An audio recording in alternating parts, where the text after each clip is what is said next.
Friends, some people come here for that $5 rotisserie chicken. I'm coming to Costco for plants. This is one of my favorite times of year. I'm gonna jump into it real quick, but I wanna not just do like, here's what's pretty, here's what looks good. I wanna talk about designing with Costco because sometimes we want that elevated aesthetic, but we only have a Costco budget. So I want to dive into my picks. I wanna walk you through how I am working with Costco to enhance my garden this year. I did a video on 20 things you can do in the garden while you're stuck inside with snow and winter weather, and one of them was collaging. And the reason I love this so much is because we're working to establish a color story for our garden. So here's where we're gonna go with that. Once you have your color story established, once you have that cohesive collage, I'm gonna pop up an example right here in kind of the color collage that I have up here as an example. You can see I'm using deep pops of red. This is where it gets interesting. A lot of times when you're shopping for dahlias, florals, all of that, I will not trust the photo that is right here. I will go and I will do a Google image search and I will get the overall essence of the flower that I'm selecting. This is an 8-pack of dahlias and we have these 2 varieties. Now, based on the collage that I'm showing you, this is a client I worked on years ago. We wanted to bring in deep punches of red that would occur seasonally and accent kind of some of the blues and the oranges that we had. Well, I know from experience, Rip City does not look like this. If you do a Google image search, you are going to see that it is far less pink, far more saturated, and actually a beautiful accent for the garden that I'm showing you. And then of course, always go to the back. So rule number 1, always double check your colorways and then go to the back because look at this. You may only have 3 of this one, this Armateris. I'm not a fan of this one. That's just my personal preference, but look at this. 5 Rip City. This is hands down a great purchase because with 5 dahlia tubers, you can sprinkle this throughout the garden and really unify a space. The next way that I want you to design with these is say you have more of like a monochromatic palette. Maybe you have something that's very like blue and purple. I would pick up a little mix like this, and I actually wouldn't use the purple here. If you're someone who has a lot of purple in the garden, I would bring in an accent color. So this is like, I think Sarah Raven refers to this as your party crasher, but you might have like a primary and a secondary color in your garden, and you are gonna kill it by bringing in a beautiful orange or something lovely. And just so you have a good frame of reference, this is 4 of the purple Taiheho, unsure, and then 4 of Nordwick's Glory. This is a lovely orange. You get 4 of them, and still 4 for $14.99. Even if you give away half of this to neighbors and friends, this is still a really good buy. Now, from my personal experience, when you open this bag, you're actually gonna have a giant clump like this. And what I have done in years past is I've actually divided these. So not only do I have just 4 of something, but you could potentially have 6 or 8 of these gorgeous dahlia tubers. And that is a beautiful way to pull this color all the way through your garden. The next way we are designing at Costco is with texture forward containers. These are those containers that whether it's sun or shade, you choose to emphasize texture and it is such an elevated look. It is crazy. And I've got 2 choices for you here. And again, always go to the board. This is what we say in my family, go to the board. Go to the internet, do a Google image search because you're gonna get a better understanding of the wide range of a plant's coloration versus a single photo that is right here on the front. My first selection for a texture forward container is a shade selection. These are elephant ears. In fact, you know, they don't have the larger packs from Longfield out yet. They're usually purple, but a lot of times they will do an elephant ear caladium mixture. And I am obsessed with these for a texture rich shade container. You literally choose the biggest leaf you can. You throw in some golden creeping Jenny, maybe a beautiful trailing begonia, and that is it. You have an incredibly dynamic container where foliage is the star of the show. And honestly, this is such a large selection that it's gonna be a showstopper. In fact, let me just show you what we're working with here. Okay, first of all, you're gonna get these giant bulbs. And then these guys, these will get up to 4 feet tall. Now, I can't imagine an area of my garden where I'm going to use 9 of these elephant ears, but I would full on put 3 of them in a container for a really amped up look. So you could potentially, if you have a trio of containers, that would be sensational. You guys, this is a very, very good choice. We're giving a pause. Brief intermission. Brian did some digging. He came up with Labyrinth and Tyrell. Ooh, you guys, look at the size of that bag. Okay, let's see how many we get. All right. Oh my gosh, it's evenly split. This is not always the case, you guys. You got to flip over that bag. 4 Labyrinth, 4 Tyrell. Labyrinth is a phenomenal dahlia, performs beautifully. There's no way I'm going to use 8 dahlias in my garden, but these 2, I know from experience, work beautifully together, and this would be sensational throughout an entire garden space. If you have a lot of sun on your property, this is what you are going to do. This is so great. This is a Canna lily, loves sun, really rich. You usually get a bloom in an orange. Sometimes you'll see it in a yellow, although not frequently. You see them a lot in reds and deep oranges too. This is a beautiful light creamy orange. What's really cool though is this is, again, go to the board. This texture of the leaf is so much more dynamic than what you're seeing here. It isn't just like a plain green. You've got a lot of dimension coming through it, a little hint of a raspberry. I will frequently use a Canna as a centerpiece, and it puts you in such a power move position for a texture-rich container. And so you could do something like this. You can get more of like a tray leaf geranium, a fancy leaf geranium. That is peak texture. So you have a lot of incredible options if you start with this Canna as your centerpiece. Friends, I want to talk about a specific design movement. This is kind of the American New Perennial movement. You're going to also frequently see a lot of this bleed into the work of Pete Udolph, who is just an incredible, incredible designer. The New Perennial movement is actually something that I am heavily playing with for a few of my clients, along with my center leaf design within my backyard renovation. If you are new here, I will link that playlist below because you'll see what I'm talking about. I went for a really strong shape in my lower garden, and we're having a bit more of a loose, good play. All right, here's where they actually have a selection for you. You may walk by this if you're into that New Perennial movement and think like, this is too much color.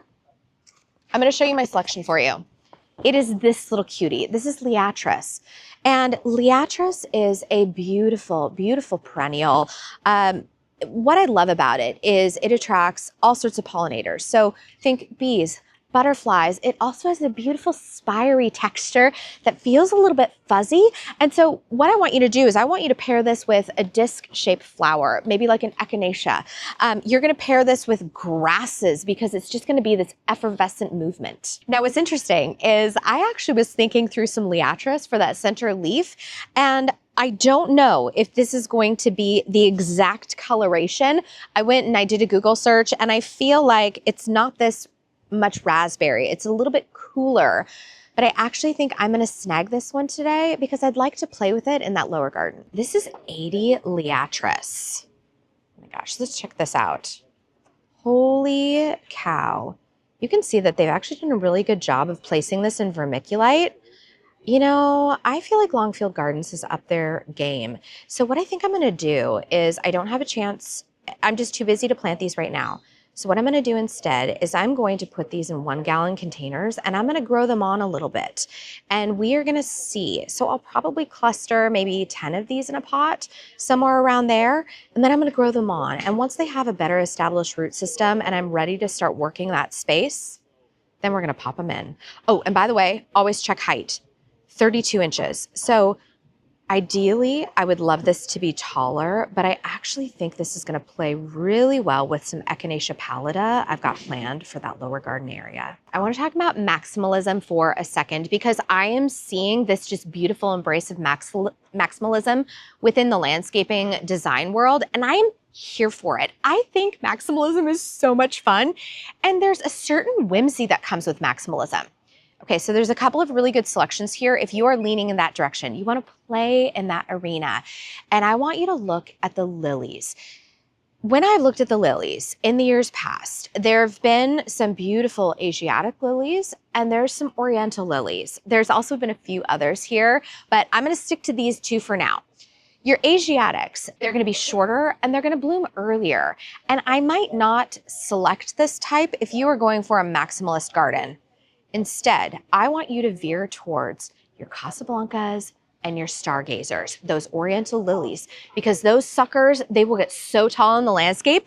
And I don't even want you to put them at the back of the border. I want you to put them midway, because there is something about a 5-foot tall lily popping up in the middle of a border. And it brings a really interesting sense of depth within that border spacing to have something just emerge out of a cloud of maybe lower shrubs and perennials. The other thing about an Oriental lily is that this is going to carry a more consistent scent. Now, with your stargazers, this back of package, I think they're playing really conservative here. They are saying the height is 40 inches. I have definitely grown them bigger and I love them. Now over here, this is also where it's really interesting.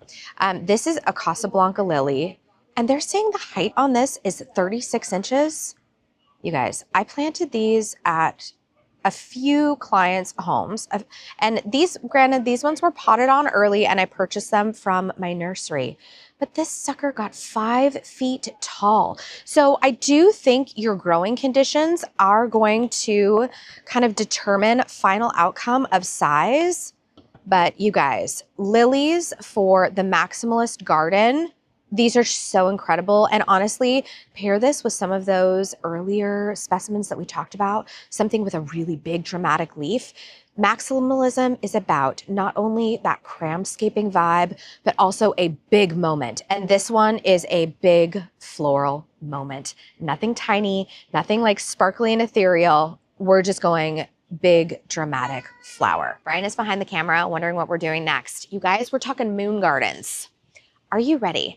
I love a moon garden, and I think that we can generalize it saying we want something that's white, something that is reflective, which is always really great. And it's more of like an elevated niche design aesthetic. I love this around like a pathway or a small patio. Well, you guys, Costco has some things for a moon garden aesthetic, and I'm going to walk you through what I would choose if that's a vibe that you're going for this year. Okay, first up, we have, again, our beautiful Casablanca lily. These are scented, they're lovely, they're giant, they're white. They invite you to look up. I love that in a moon garden. The next thing is this guy. This is an acidanthera, and it's very similar to a gladiola, but again, white, beautiful, really lovely deep throat. I kind of love the concept that a moon garden isn't just when it's the full moon, but maybe when it's a new moon and it's gone a little bit dark. So I think that the white of the Casablanca, the white of this acidanthera, this is a great combination. Okay, last is a bit of a wild card, but I don't care. A calla lily. Do you see the colorations here? The reason that I wanted to bring this in is because you've got the white. You have this deep inky purple that gives you kind of that new moon energy where everything has gone a little bit dark. And then hitting it with a little bit of plum, it's not going to hurt anyone. But you guys, look at this. For 3 bags, $45, you can full on do a moon garden in your very own backyard. Friends, I've been standing here for no less than an hour, and I want to tell you what I don't want you to do. I don't want you to walk up to this, grab this, and then just walk away. I have only seen 2 people pick up the bag, turn it over, and actually look at what they are buying. Because I will tell you, not every dahlia is going to grow to the same height. Not every dahlia is going to look good in a garden bed. Not each one of these plants is going to fit the kind of like the shape of what you're wanting to create. So what I want to do next is I want to go over what am I actually buying. Believe it or not, you guys, I'm walking away with just 2 bags. And this is also kind of the power of being really focused when you come shopping at Costco. I'm the first one who has impulse control when at Costco, but because I know exactly what I'm going for and where I will apply these in my landscape, I can be very realistic with myself. Okay, are you ready? So the first thing I'm getting, I don't even know where Brian dug this out from, but this is the package of Labyrinth and Tyrell Dahlias. I'm only going to keep one of each, and I have a really sweet girlfriend who's actually helping me make a wrist corsage for my son's winter formal. She's going to get the rest of these. So Sarah, this is for you. This is my first purchase. These are going up in my cut flower walkway that's going to lead to my greenhouse. The next thing I'm getting is the Liatris. You guys, I have passed on this for years thinking it wasn't my cup of tea, but over the past, I would say 2 years, I have been more and more drawn to this. I've also been more intentional about the things I'm bringing into my landscape that I want to attract pollinators to. So I'm going to be trialing this year, and I'm really excited, and it's going in that center leaf. Because I am going a little outside my box, I want to pop up a few design inspiration images for Liatris that'll show you not just I'm buying this as a pretty plant, but I'm thinking of how this is going to kind of fit in with the plant community that I'm designing around for that center leaf. So friends, if you live in the Seattle area, this is just the first shipment. I actually talked to the really lovely people who work at Costco, and they said that the rest of their stores, as well as this store, are going to be getting product in the next couple days. And so to keep checking. What we haven't seen here are those purple bags that are more of the perennials, the perennial mixes.